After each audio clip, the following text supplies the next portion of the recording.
Order! Order! You are an incorrigible delinquent at times. Behave yourself, man!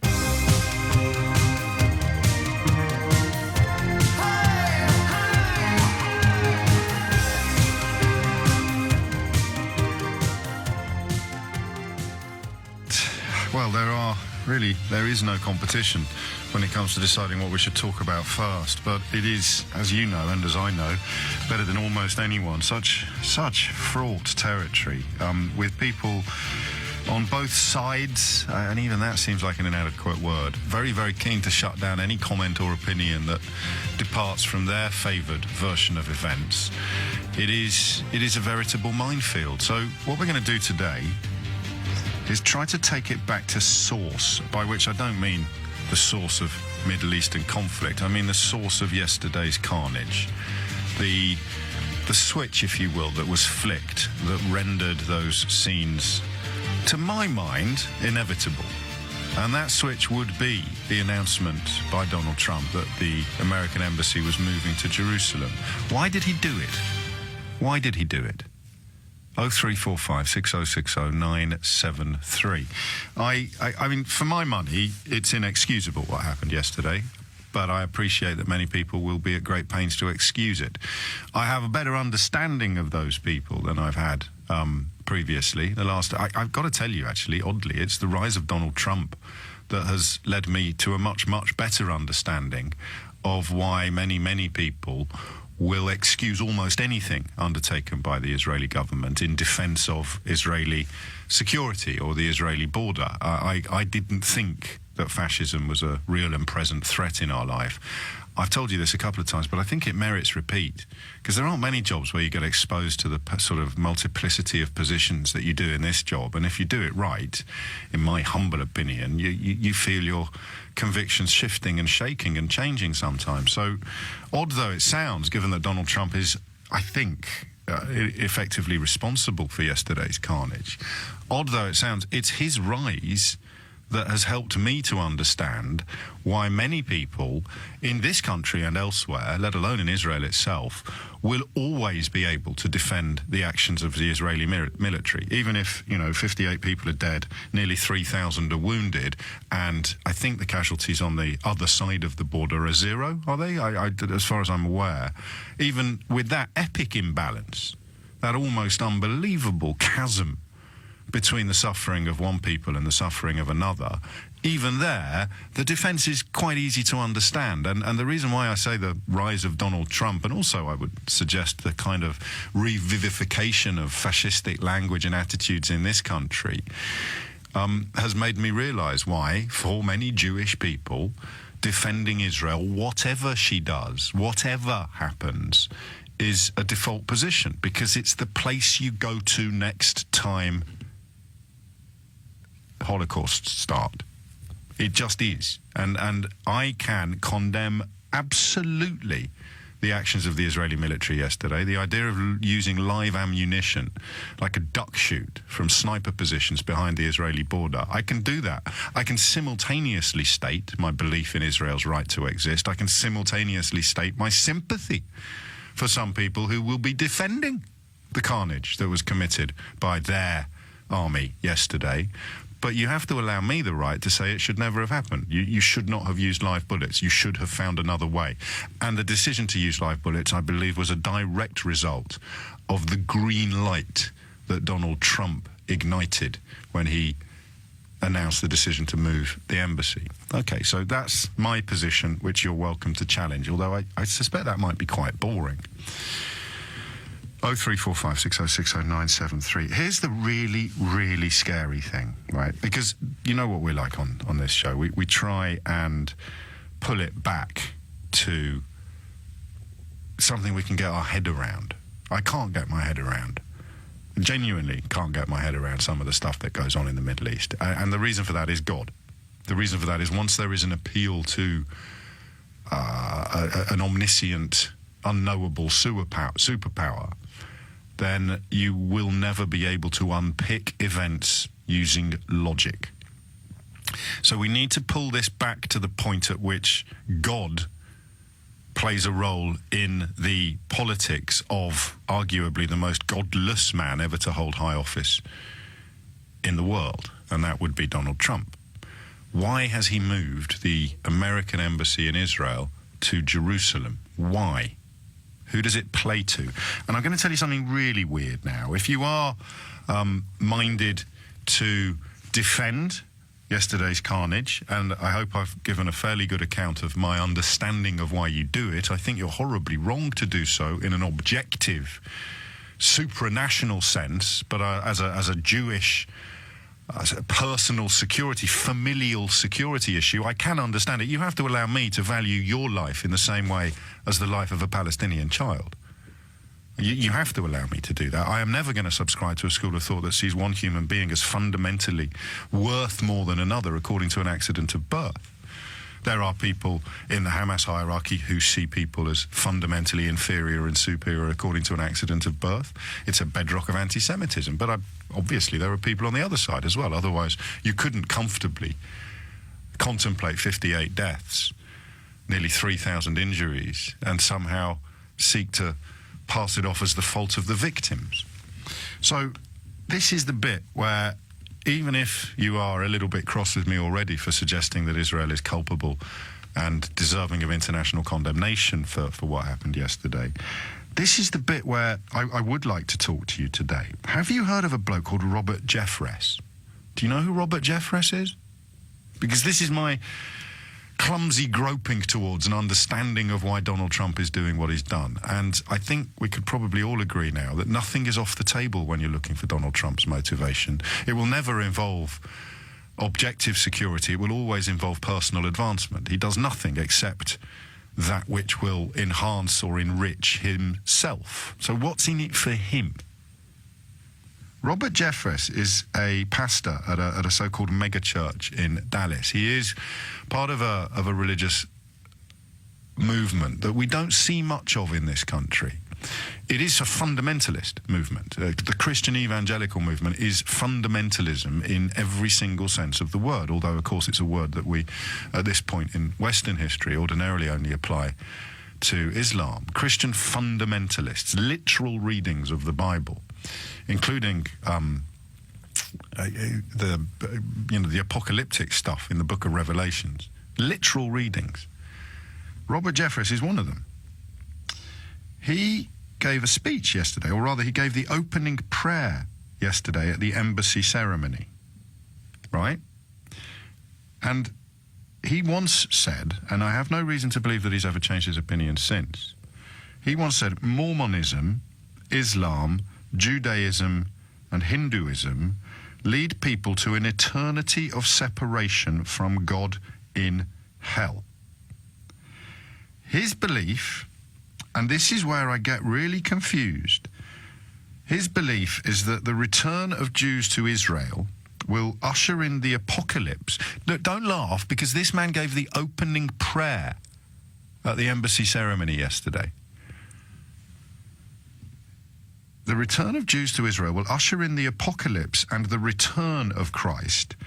I guess that would be the second coming, and it would contradict the Jewish belief that Jesus wasn't the Messiah.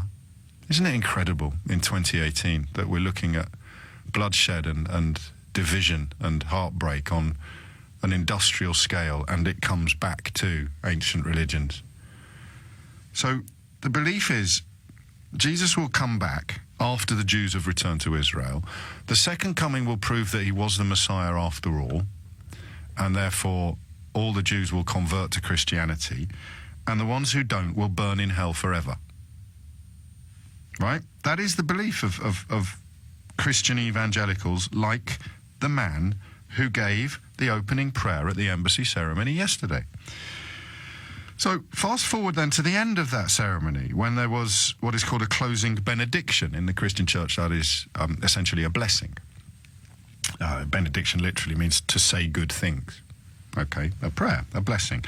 That was given by a gentleman called John Hagee. These are not people who were on pay-per-view yesterday, foaming at the mouth down a television camera to the faithful. These were the people giving the opening and closing prayers at the opening of the Israeli embassy in Jerusalem. An opening that prompted protests on the border that left 58 people dead and nearly 3,000 injured. This guy, and he gave the closing benediction. I know I'm emphasizing this, but I suspect that very few people listening to this know any of this stuff. It's easily findable, but it's obviously not the top line of the reporting today. That's the carnage. John Hagee once said that Hitler was sent by God to drive the Jews to their ancestral homeland. He gave the closing benediction at a ceremony yesterday, presided over by Jared Kushner, Donald Trump's son-in-law and officially senior advisor, a man whose experience of international diplomacy is probably less than Barry Chuckles. He's the senior advisor and Jewish. So he stands there while a man who once said Hitler was sent by God to drive the Jews to their ancestral homeland gives the closing benediction. Are you confused yet? And the reason why driving the Jewish people back to their homeland is desirable is because that brings about, I kid you not, that brings about the end of days.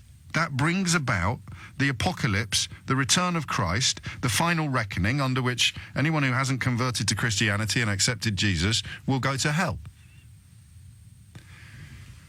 So now tell me why Donald Trump moved the embassy to Jerusalem. 0345 606 0973. Because under this reading, with the testimony, if you will, of Robert Jeffress and John Hagee, the pastors who gave the opening and closing prayers at yesterday's ceremony, under this reckoning, Donald Trump has moved the embassy to Jerusalem solely and exclusively to cozy up to the so-called Christian evangelicals who believe, and I'm sure Donald Trump doesn't believe this for a minute, they believe that this will hasten the end of the world. I can't quite believe these words are coming out of my mouth. Can you? But it's all true. So it doesn't really matter what you think about Donald Trump, because I haven't shared an opinion with you about his conduct yet. I've just shared a theory and several facts involving two of his cheerleaders in Jerusalem with his Jewish son-in-law yesterday. I'm tempted to go home now that I've shared this with you, because I'm about to ask you to riddle it out for me. Explain this to me. Make it look less bleak. And the reason I use the word bleak is, and this is an opinion, under this reading of events, with the testimony of these Christian evangelicals, Donald Trump knew what would happen. He knew that as the 70th anniversary of, for one set of people, the foundation of Israel, and for the other set of people, the expulsion of Palestinian people from their ancestral lands, he knew that opening an embassy in Jerusalem would provoke protests, that would provoke a response.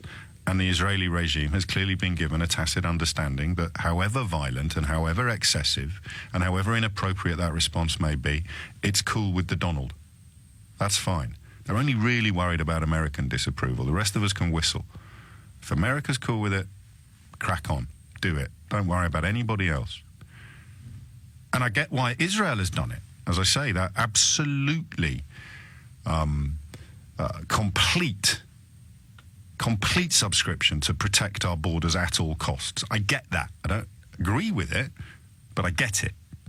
So they've done that, knowing that they wouldn't get punished, penalised, or even criticised by Donald Trump's regime. And Donald Trump appears to have moved this embassy to win votes from people who think it will hasten the end of the world. And you thought I was exaggerating when I told you that electing Donald Trump as President of the United States of America was probably not a great idea. And I'm not making it up. If I was listening to me now, I'd think it was probably time for some sort of intervention. If I was on Twitter, I'd say something like, if James had any friends, they'd be staging an intervention now. But it's true. The two fellas that gave the opening and closing prayers at the ceremony marking the opening of the American embassy in Jerusalem yesterday believe that when, quotes, the Jews, end quotes, return to Israel, it will bring about the second coming of Christ, quickly followed by the apocalypse, which involves the end of the world. And he's president. and he appears to have done this solely to cozy up to them. One of whom is on the record saying that God sent Hitler to drive the Jews to their ancestral homeland. That fella gave the closing benediction. I've got a couple of clips of the prayers that were given. I'd let you have a listen to them. Make what you will of the tone, if you like, and the content. Let every Islamic terrorist hear this message. Israel lives. Let it be heard in the halls of the United Nations. Israel lives. Let it echo down the marble halls of the presidential palace in Iran. Israel lives. We thank you every day that you have given us a president who boldly stands on the right side of history, but more importantly, stands on the right side of you, oh God, when it comes to Israel. Second one, John Hagee, is the one who thinks Hitler was sent by God to drive the Jews to their ancestral homeland. I spent my childhood confronting religious hypocrisy because I was taught by nuns and monks. But the British kind, my God, we're Vauxhall Conference compared to America. We really are. Joel's in Brighton. I've got no idea what you're going to say, Joel, but I'm very keen to hear it. Morning, James. How you doing? Slightly nervous, sorry. Don't be. It's only me. And there's no, I don't know, right and wrong on a day like today. It's just the question of why we think Donald Trump has done this. Why has he moved to this embassy? Please, God, don't let it be to cozy up to people who think Hitler was sent by God to drive the Jews to their ancestral homeland. I'm not intelligent enough to even begin to try and find sense in all this craziness. I don't know why he's done that, but I'm half Jewish. I've got family in Israel. I've been to Israel 3 times, and I absolutely loved it. But I seem to differ a lot from a lot of the other callers that have called in who are Jewish or Israeli or whatever. Well, you're the first on my show, of course, so there's a... go on. Earlier on Nick's show, I don't agree with moving the embassy. I don't know why you do that. It seems it's just inflammatory. It will only cause more trouble. I don't agree with the settlements. I don't agree with the continued settlement building. I do agree with Israel's right to defend itself. But if you throw a stone at me and I shot you dead, if there were 5,000 people demonstrating and a couple of them had guns, it's hard to pick out who might have the guns and who doesn't. But you can't shoot everyone just to try and shoot the guys that might have. Well, you say you can't. I say you can't. I don't want to live in a world where you can, but you can, and they did. I wanted you or your aunt or some of your listeners that might be a lot more intelligent and informed than me to educate me as to why this is happening, because the moving of the embassy. Yeah, and everything else that goes with it. The continued battling on the borders, the continued settlement buildings, all because some bloke thinks he has a right to live on a hill that overlooks another hill that has some meaning back whenever, thousands of years ago. And you keep denigrating your own intelligence. You've just provided a better analysis of the situation than anybody else has, Joel.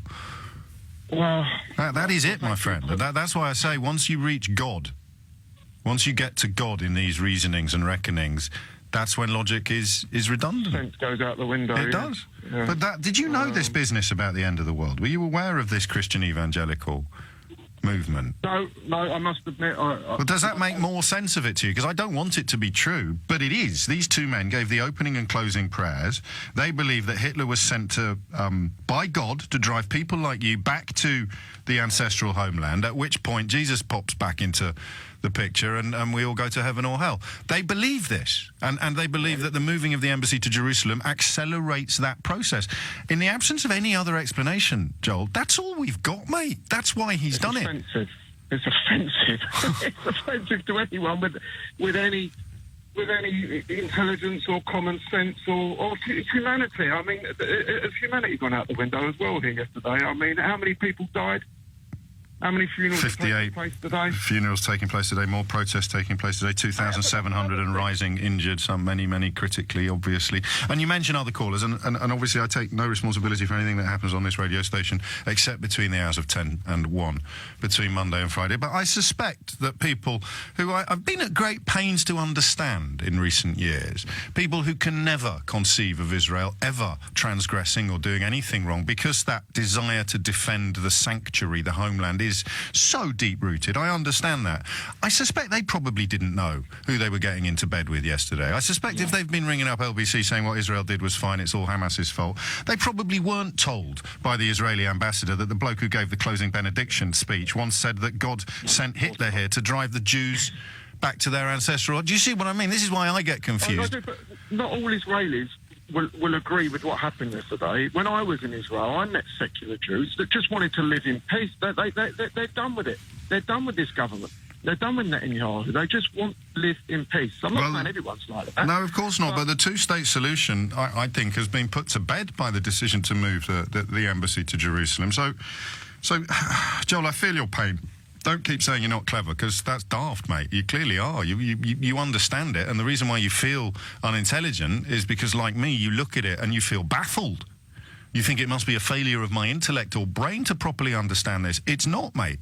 It is supremely baffling, unless you're blindly tribal, which I usually use as a massive pejorative, but in the context of Israel and Palestine, I oddly don't mean it as a massive pejorative. How was that for you, mate? You were nervous before?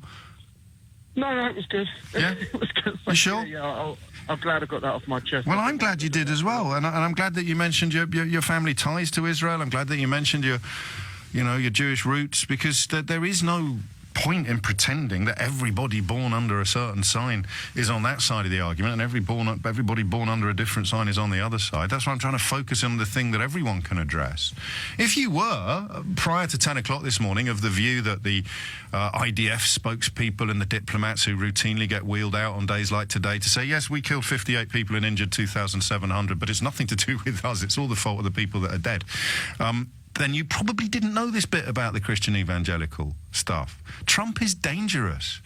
I don't know how much of his danger is born of ignorance and how much of it is born of complicity, but the blood of those dead Palestinians is on his hands. This became inevitable from the moment he announced that embassy move. So you have to ask yourself why he's done it. On what altar has he sacrificed 58 Palestinian lives? On the altar of pleasing people who consider Jews to be destined for an eternity of separation from God in hell. And yet Jewish people are applauding Donald Trump's decision, which was taken to keep people like Robert Jeffress, it would seem. Why else invite him to give the opening prayer? And John Hagee, why else invite him to give the closing benediction? To keep them on side so that they'll deliver their congregations into the voting booths at the next election. And that, my friends, is pretty close. Pretty close, I think, to unpicking the whole sorry mess. And the question before us is, why has Donald Trump moved the embassy, the American embassy, to Jerusalem? The grim, but at the moment irresistible answer is that he's done it to curry favour with Christian evangelicals who are perfectly comfortable with the idea of a president who has, I think, 19 outstanding sexual assault allegations against him, and has recently admitted that he did actually pay off a pornographic actress in order to silence her claims of an affair shortly after his last child was born. They're cool with that. The Ten Commandments, meh, thou shalt not commit adultery, yeah, yada yada, details. But they are prepared, or rather, they are encouraged by their belief that Donald Trump is accelerating the end of the world by moving the embassy back to Jerusalem. And you can tell by my voice, I keep thinking I've gone mad. You can tell because my accent just went Pete Kidderminster then. I keep thinking I've gone mad because you read this stuff. It's just true. And the man has said that God sent Hitler to drive Jews to their ancestral homeland, and that man gave the closing benediction at yesterday's ceremony opening the embassy. The opening prayer was given by a man who said that Mormonism, Islam, Judaism and Hinduism will lead people to an eternity of separation from God in hell. I need to talk to old Louis Theroux about this, because he really gets the Christian evangelical movement. I've spoken to him about it a bit in the past, but I've never really got my head around it. The scale of his fascination with it, as one of the finest documentary filmmakers of his generation, suddenly makes perfect sense to me. I have sat there in the past and sort of thought, yeah, all right, mate, calm down. They can't be that crazy. But they are. And they're in the... Well, they're like backseat drivers of Trump's decision to do this. Persuade me that things aren't as crazy as that, picture would suggest. Evan is in Chester. Evan, what would you like to say? Yeah, hi, James. First of all, just our thoughts must be with the families of the 58 people Yes, of course. were killed yesterday. It's long been my view, I don't think you're mad, by the way. Thank you, mate. It's long been my view that America is going to use Israel to strike at the perceived nuclear threat from Iran. And I think a lot of people are being manipulated here, and they may not even know it. I believe Trump's done a deal with Netanyahu, say, I will move the embassy into Jerusalem if you strike at Iran when we create the right climate. That effectively, and I believe that will happen, will light the blue touch papers between the Sunni and Shia in the Middle East, and it will create a total meltdown. But why would anybody want that? Why would that be desirable? And because historically the answer would be because they'll be selling weapons and making billions and billions of dollars. But I mean, I don't know if that's a bit simplistic. I don't think that's the prime objective. Make America great again. Distract the American public from the lunatic that Trump is, and he's a leader. Go back to isolationist America, which is what he wants. It fits in with a much bigger agenda, and I think I don't profess to be a biblical expert, but you're quoting much of what is in the book of Revelations about the second coming of Christ. And this man actually believes he can precipitate those conditions whilst putting him in an excellent position to pick up a massive Christian vote in the United States. It's almost as if he never looks beyond the middle of the first sentence, isn't it? He never thinks about impact. It's what would happen immediately. Well, Donald, immediately, all the Christian evangelicals will be even more wedded to your cause than they currently are. Your base will gather strength from that. What? Well, I haven't finished speaking, Donald. No, it's all right. We're going to do it because you just told me the base are going to love it. So I don't really care about Palestinians dying. I don't care about American Jews being outraged by this. I don't care about anything else. You just told me the Christian evangelicals are going to love it. So who are we going to invite to the ceremony, boss? Well, we're going to invite the Christian evangelical preachers, aren't we? The ones with the biggest congregations, because they are the reason why we've done this. And then the Israeli machine, and I use that word advisedly, moves in to justify the carnage, and everybody loses sight of why it's happened. Yeah, and I think we also need to remember who's manipulating Trump. Breitbart and Steve Bannon. Steve Bannon may have been slid aside, but he is very influential in playing out an agenda which is white nationalism in its most simplistic and bovine of forms, which is obviously very popular. Creating chaos in the world. Because if you create chaos, then you can rebuild everything in a way that would restore the supremacy of the white man, the whip hand, to quote Uncle Enoch. Evan, thank you. You covered a lot of pace, a lot of space, a lot of territory. It is the simple question of why he's done it, why he did this hugely provocative thing.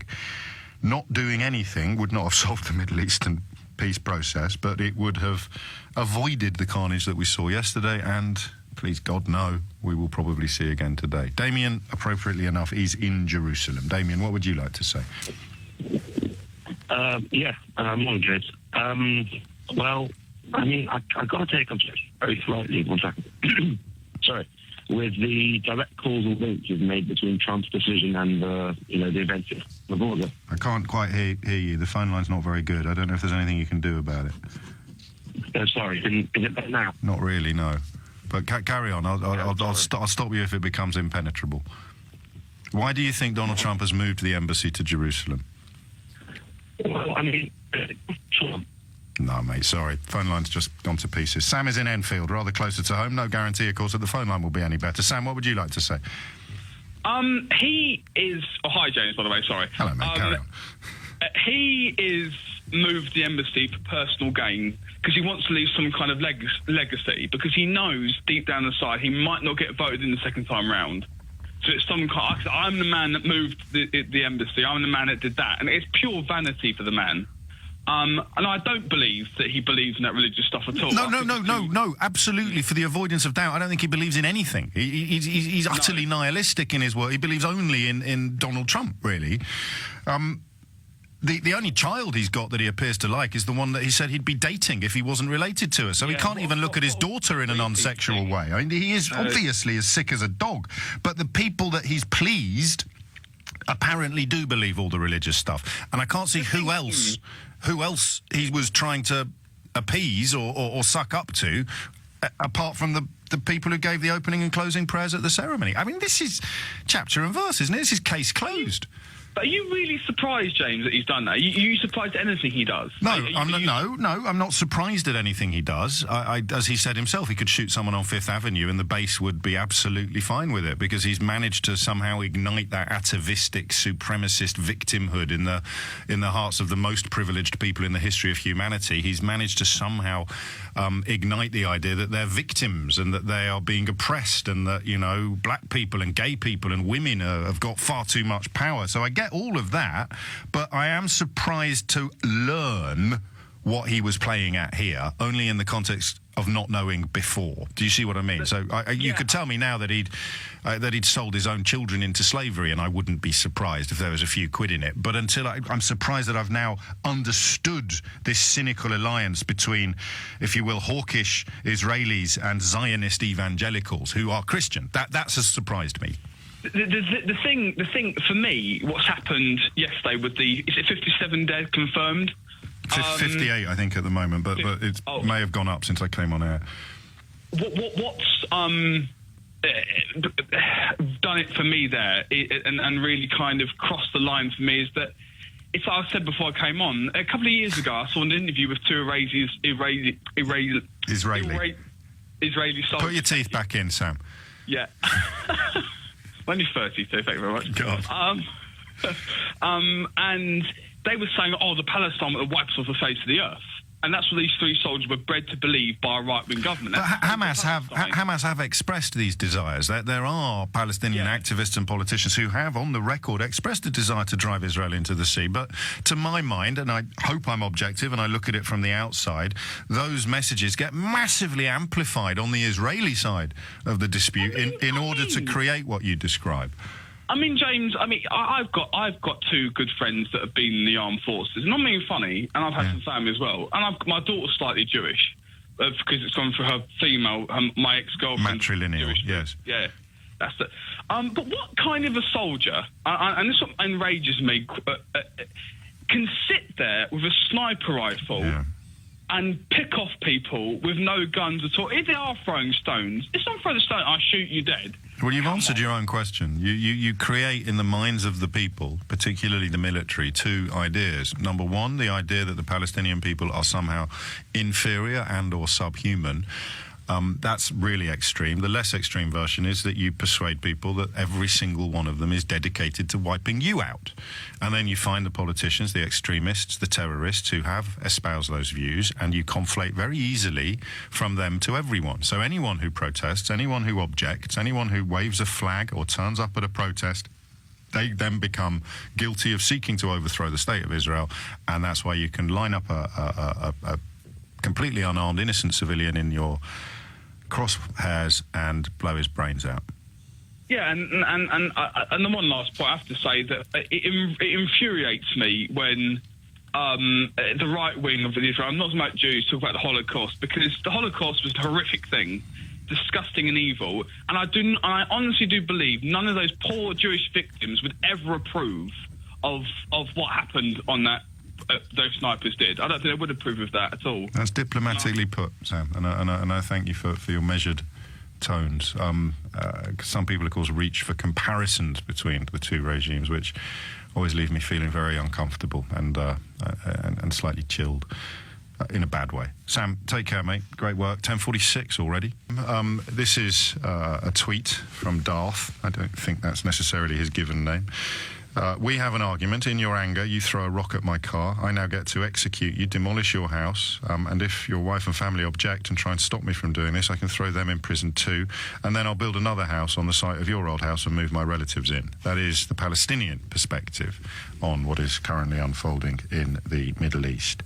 The Israeli perspective is that our borders are under threat. Members of Hamas and sundry other extremists and terrorists have spoken frequently and violently about a desire to drive Israel into the sea, and therefore anything that we do to defend our security and our borders is justified by the rhetoric and the actions of our enemies. So those are the two positions.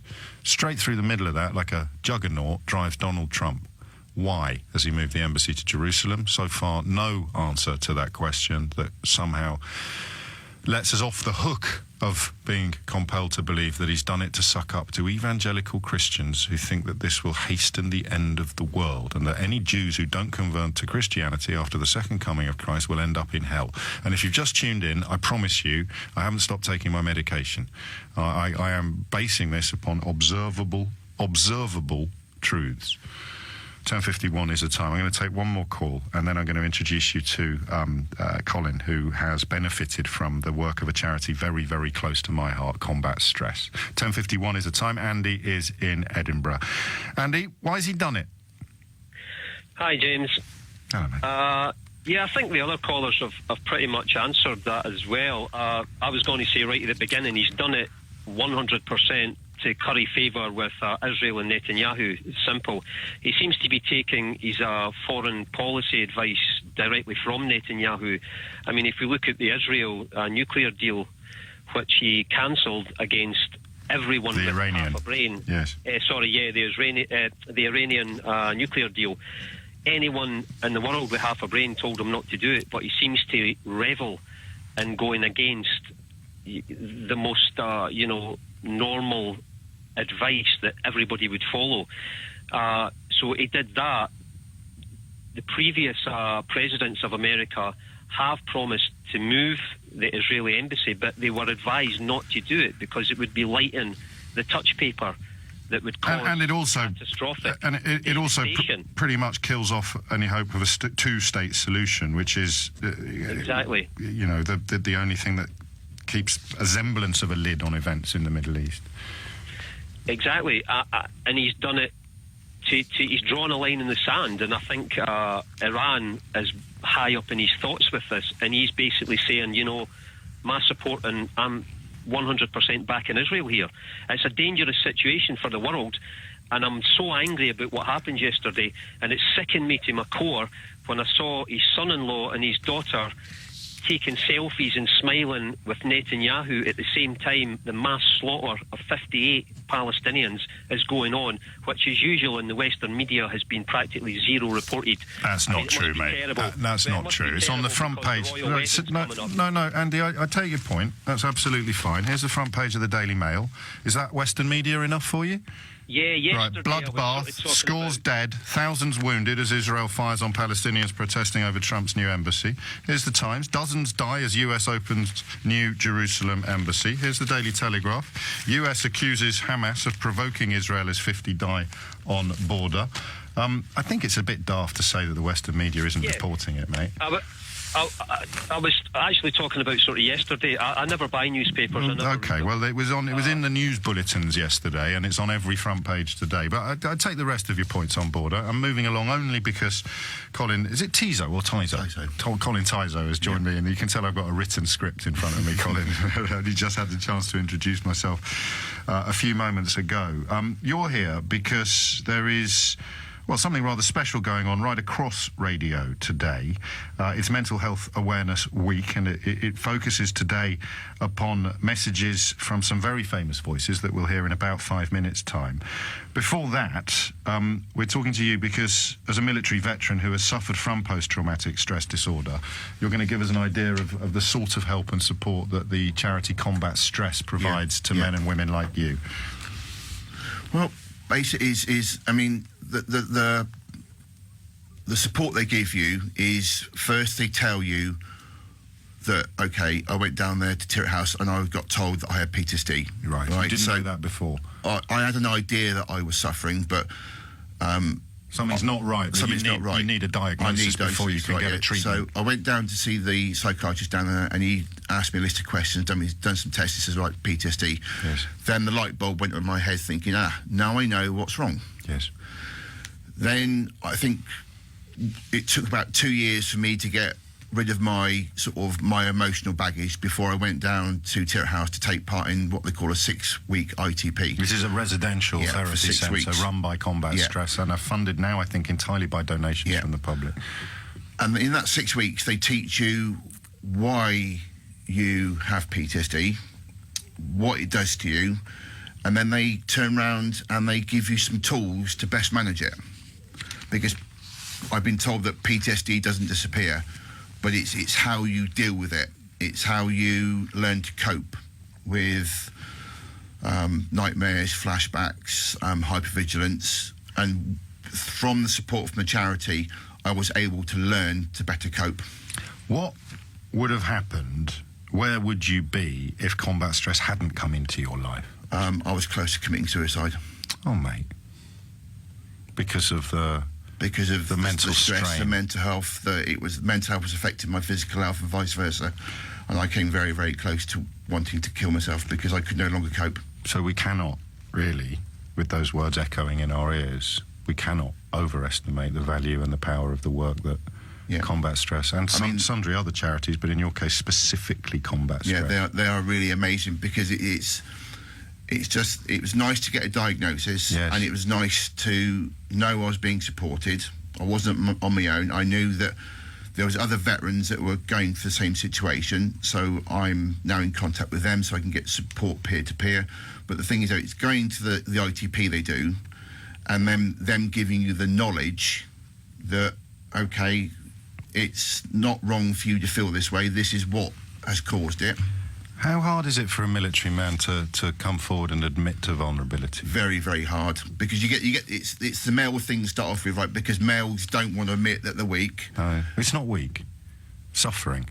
Yeah. And then with being a veteran, you're taught to be resilient and you're taught to be strong. And unfortunately, with a lot of veterans, when it comes to PTSD, it gets to a point where they can no longer cope. That's when they go and seek help. Ideally, they go and seek help, or they take the other option, which is too bleak to contemplate, isn't it? And the work that they do at Tirett House is, I mean, some of the people working there they're angels, aren't they? They're amazing. I mean, the thing is, though, is that when I done my 6 weeks, I was having 3 one-hour sessions with a therapist. And I'm thinking to myself, well, this person's having to listen to my traumas. Yes. So how does that affect them at the end of the day? Because I'm unloading what's in my mind, and they're advising me of how I can re-script what's in my mind. Indeed, and I know some of the therapists involved, and they have lots of therapy themselves. It goes hand in hand. Colin, it's a privilege to meet you, my friend. Thank you very much. Thank you for flying the flag for Combat Stress. I'll let people know after the news how they can donate to that very worthy cause. But as I mentioned, this is today an exercise in mental health awareness that is unfolding up and down the country. As you know, on this programme, we talk about these issues a lot, with particular reference to men like Colin, macho men who struggle more than the rest of us would to admit to vulnerability or similar. So now you're going to hear some very famous voices, including the Duke of Cambridge, Prince Harry, Lady Gaga and Judi Dench, as UK radio unites for a very special message. Right now, for the very first time, radio stations all over the UK are coming together to broadcast the same thing at the same time. Hundreds of stations, millions of listeners. Because no matter who you are or what station you listen to, news or new wave, politics or punk, Gershwin or Lady Gaga. All of us have moments when life is tough, and sometimes you just need someone to talk to, because taking care of your mental health is important for everyone. Whether you listen to songs by Prince on the radio to get out of your head, or you're an actual Prince on the radio. Just starting a conversation on mental health could make all the difference. When you talk about something, you have less reason to fear it. If you do have the courage to speak about it, you really can make things better. This simple message can make a big difference. That's why radio is coming together today to talk about mental health. How are you feeling today? It's okay to say. I'm going to stay with this for a little longer, as long as you want us to, because I think, and this is the holy grail, if you forgive the religious imagery, this is, for me, the holy grail of discussing Middle Eastern issues. Somehow managing to avoid the screaming, actually, is the only way I can put it. It was one of the biggest and harshest lessons I learned when I started doing this job, was how entrenched and impassioned people are on both sides of the Israel-Palestine conflict. And I think I've been doing this job for 14 years or something crazy like that. I dread to count. I think things are worse now than they were when I started in that part of the world. That's a very personal position. It may just be that I've been learning more and more over the years. But it feels to me as if things now, peace is further away than it was at the turn of the millennium. I don't know whether that's true or not. But it also seems pretty clear to me that the decision to move the embassy to Jerusalem has delighted a relatively small and quite scary constituency of Americans, and I wouldn't say disgusted everybody else. I would say it doesn't really matter to anybody else in America. So you then find yourself asking the question, why has Donald Trump done this? Knowing, and I think we can all agree that he never does anything unless there's something in it for him. The only answer we've got when we ask what's in it for him is delivering the votes of the congregations who follow the men who gave the opening and closing prayers at the ceremony opening the embassy, and who believe collectively that Jews are destined for an eternity of separation from God in hell, and that Hitler was sent by God to drive the Jews to their ancestral homeland. Why do evangelical Christians want the Jews to go back to their, quotes, ancestral homeland, end quotes? Why are they so keen to see it that they believe Hitler was an emissary from the Almighty? Answer, because the end of days, the second coming of Jesus Christ, will be precipitated by the return of the Jewish people to Jerusalem, after which anybody who doesn't follow Christ goes to hell. So why are Jewish people cheering this? 0345 606 0973. 11:06 is the time. We may have restored contact with Jerusalem, whence Damien called a few moments ago. Damien, what would you like to say? Yeah, just to sort of pick up where I left off. I was saying that when it comes to analysing Trump's decisions, we can be both, giving him too much credit, and at the same time, with regard to other things, not giving him enough credit. So I don't mean credit in terms of active credit. I mean in terms of how much thought he's put into it. Now, I don't like him. Not many people do. And I think he's a bit of a moron. But when all said and done, he's obviously doing this to pander, as it were, to his evangelical base, but that doesn't mean that he's directly ascribing to a nihilistic worldview that believes it's bringing the apocalypse.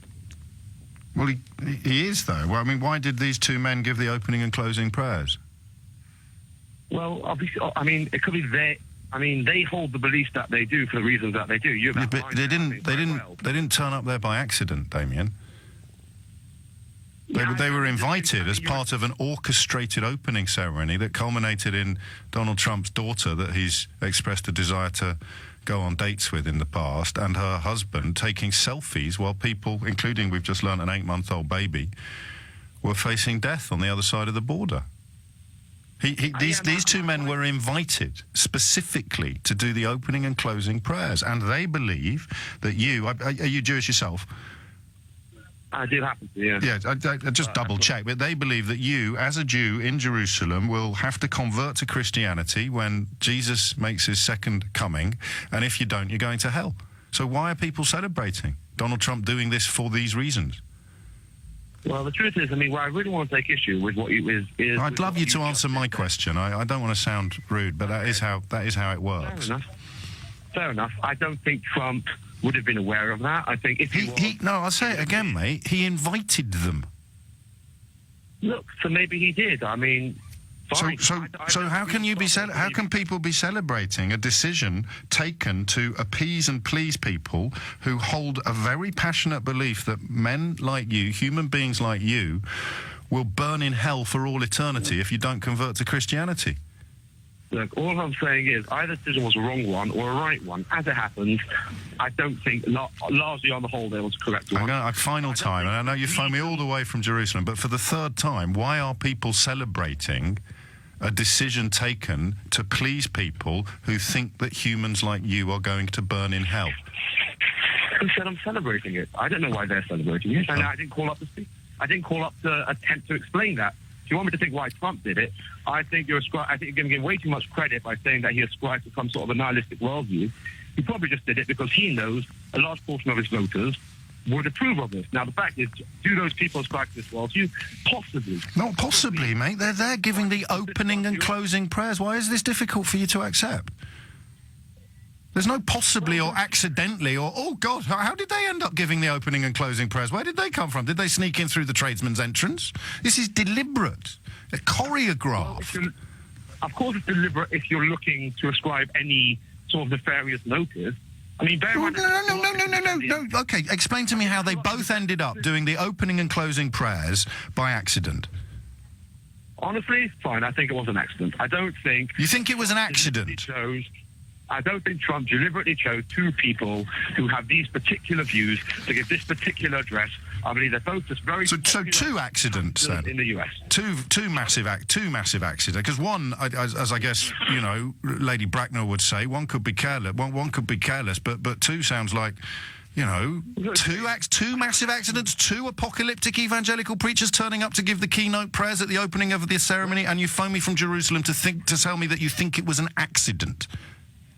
Well, I don't know. Possibly you're right. I think it's a bit... Possibly I'm right. Possibly I'm right. Or possibly they turned up there by accident. They thought what? They thought they were going somewhere else, or they booked people with the same name?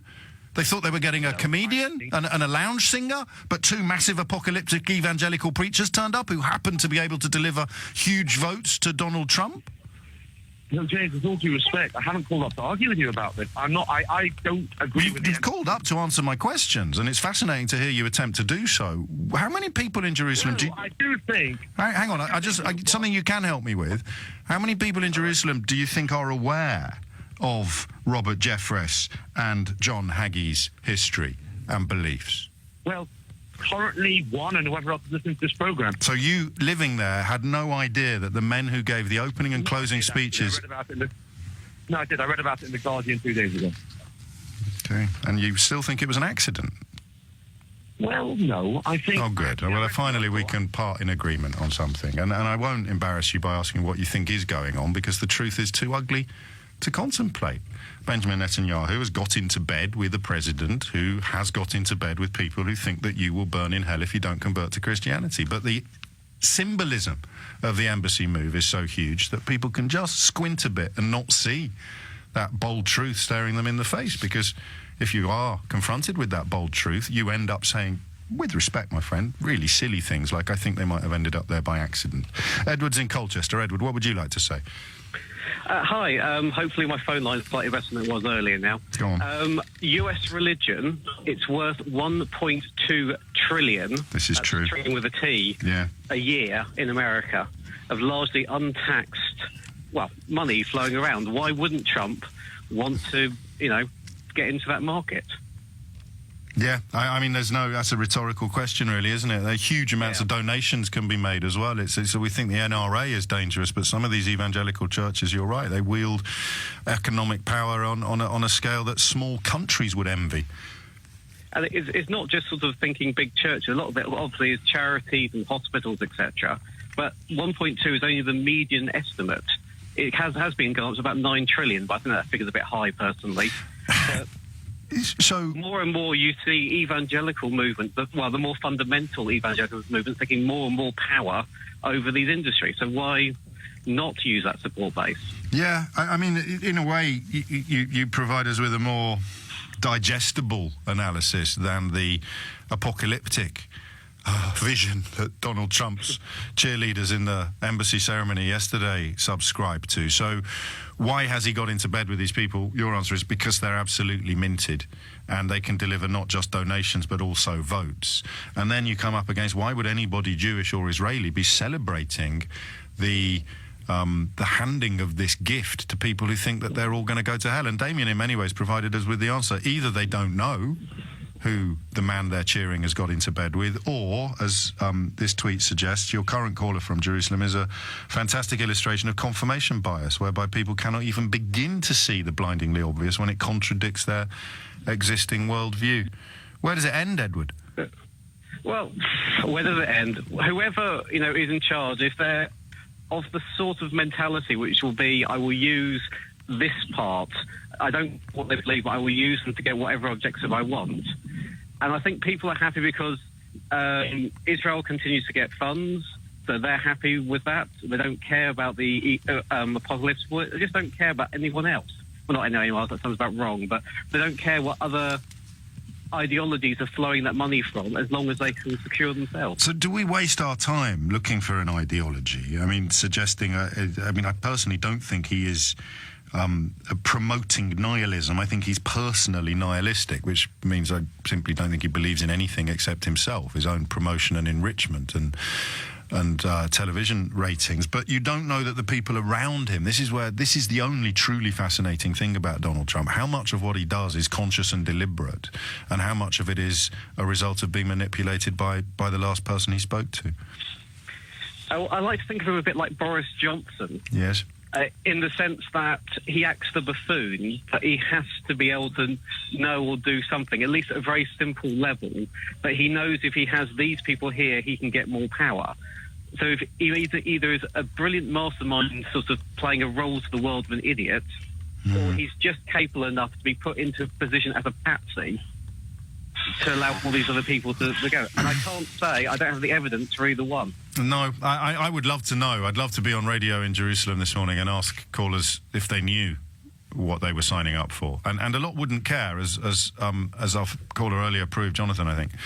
It doesn't matter, because the moving of the embassy it's the last line of the Seder, isn't it? The Jewish prayer. The last line is next year in Jerusalem, which prior to the formation of Israel was the kind of song of the diaspora, if you will. Next year we'll be home. Now, of course, with Jerusalem re-established for 70 years as part of Israel, next year in Jerusalem has assumed a rather different meaning, and the moving of the embassy, I think, if I've understood this correctly, the moving of the embassy almost sees another gear of that ancestral homecoming.